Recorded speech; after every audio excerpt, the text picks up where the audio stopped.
The text message arrived like a carefully aimed grenade. 5 days before my Christmas flight home. Mom and Dad are with us at the cabin for the whole week. We've planned adult-only activities, skiing, spa, wine tasting. We'll need you to watch all for kids. If you're not going to babysit, then don't even bother coming. We need a team player. I read it on my lunch break, my turkey sandwich turning to ash in my mouth. The ultimatum was breathtaking in its clarity. My invitation was conditional. My value was transactional. For 28 years, I had been the reliable one, the flexible one, the helper, but this was a line drawn in the snow. My fingers trembled, not from hurt, but from a sudden, furious clarity. I typed my reply with cold precision. Understood. Enjoy your trip. Then I canceled my flight. And my entire life shifted on its axis. My name is Alina Romano. And I have always been the satellite to my older sister Clara's son.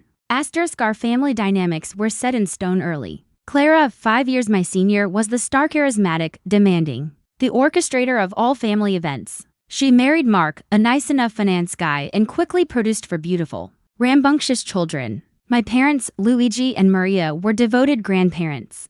But decades of catering to Clara's dramas had left them weary. I became their peace offering, the compliant younger daughter, whose flexible schedule as a high school art teacher could always be sacrificed.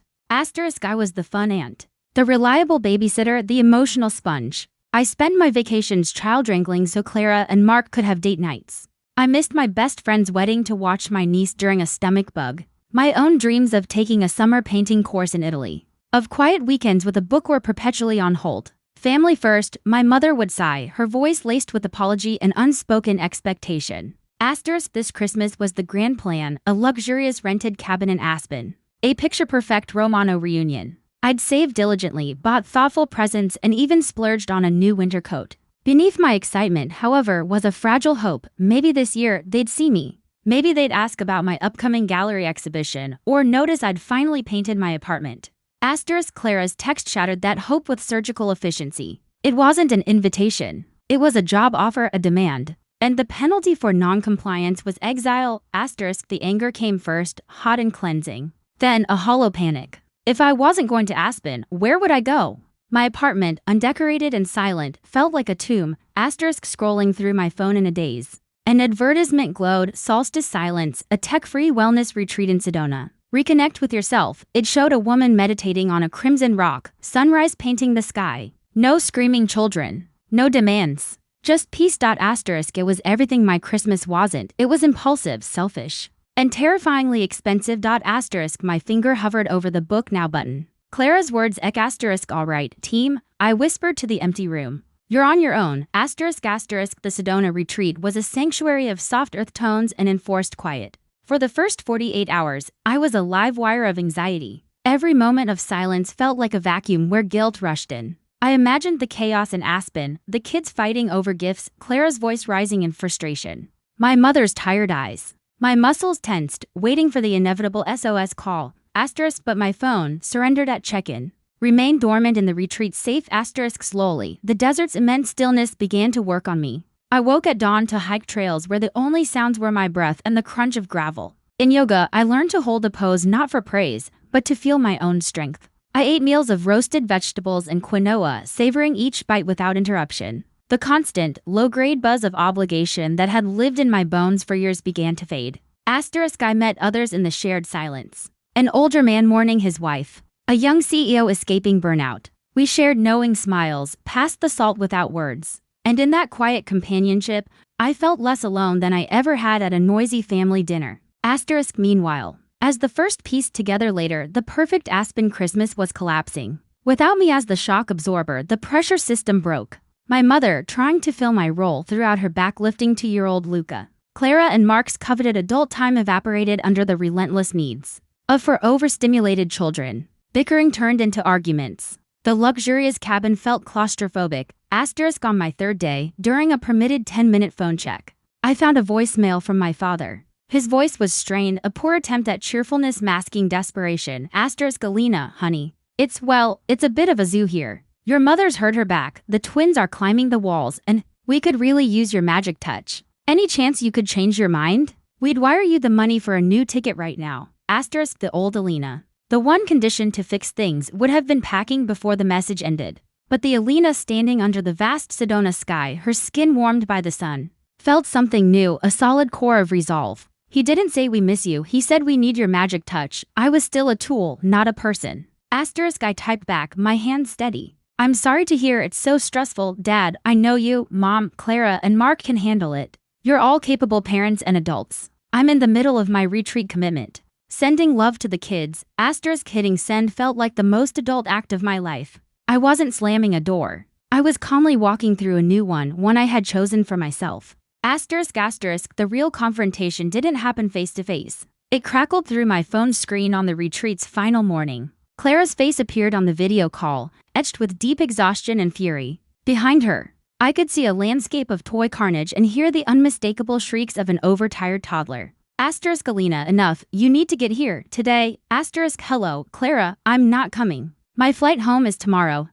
Stop being so selfish. This is a family emergency. You've ruined everything. Have I? I asked, my voice unnervingly calm. I'm not the one who made childcare the price of admission for a family holiday. You told me not to come if I wouldn't babysit. I honored your terms. That's not ruining anything. That's taking you at your word.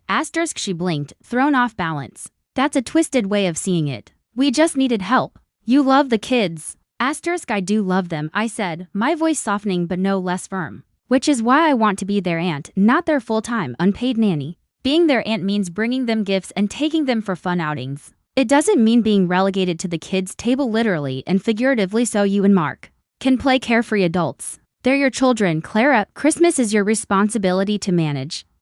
You have no idea what it's like. She shrieked, tears of rage spilling over. You have no responsibilities to anyone. You can just swan off to some spa while we're drowning. The accusation was old and sharp, but it didn't pierce like it used to. I'm not at a spa, Clara. I'm on a retreat.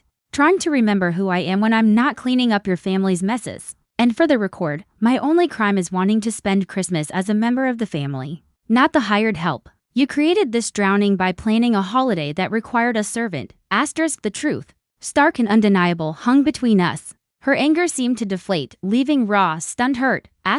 We just. I love you, I said, cutting through the static. And I love my nieces and nephew.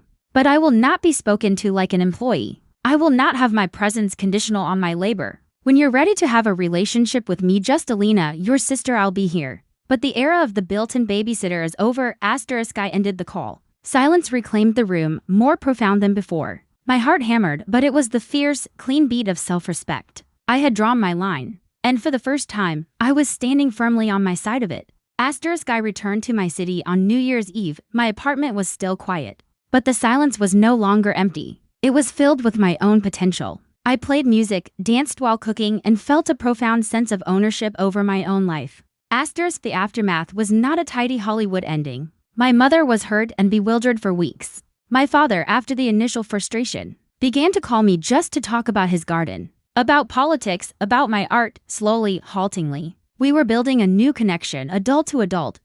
Clara didn't speak to me for 6 long weeks. The first contact was a photograph sent without comment. It was a crayon drawing from my 7-year-old niece, Sophia. It showed 2 stick figures holding hands under a giant sun. Scrawled at the top was, "To Aunt Alina, I miss you." It wasn't an apology from Clara. It was something better, a bridge built by innocent hands. I called Sophia and talked to her about her new hamster. I sent the kids a belated Christmas package with silly gifts. When Clara and I finally met for coffee, the air was stiff. But she didn't make demands. She talked haltingly about how hard the holidays had been. I listened without offering to fix it. It was a start. Now, I see the kids twice a month. We go to the planetarium or bake cookies. I am present, engaged, and fun because I am not drained, resentful, or taken for granted. Clara watches me sometimes with a new, cautious curiosity, as if seeing a stranger she'd like to get to know. That Christmas, by refusing to go, I finally arrived. I found my voice, my boundaries, and my worth. I learned that sometimes the most loving thing you can do for a family that only sees your function is to show them, unequivocally, the beautiful, complex, and wholly separate person you are. And in doing so, you just might teach them how to love the real you, not just the role you play.